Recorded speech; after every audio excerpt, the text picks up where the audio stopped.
பார், உன்னை தான் கையில் ஏந்தி கொண்டு அழகாய் அவர் நடத்துவார்.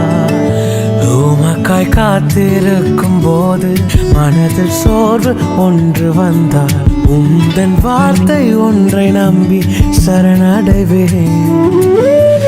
எந்த மனதின் ஏக்கம் எல்லாம் நிறைவேற்றுவீரே, உந்தன் வாக்கை மட்டும் நம்பி சரணடைவேன்.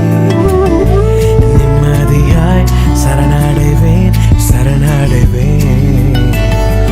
என் மனதை தேற்றிக்கொண்டு சரணடைவேன், சரணடைவேன், சரணடைவேன், சரணடைவேன். என் மனதை ஆற்றிக்கொண்டு சரணடைவேன்.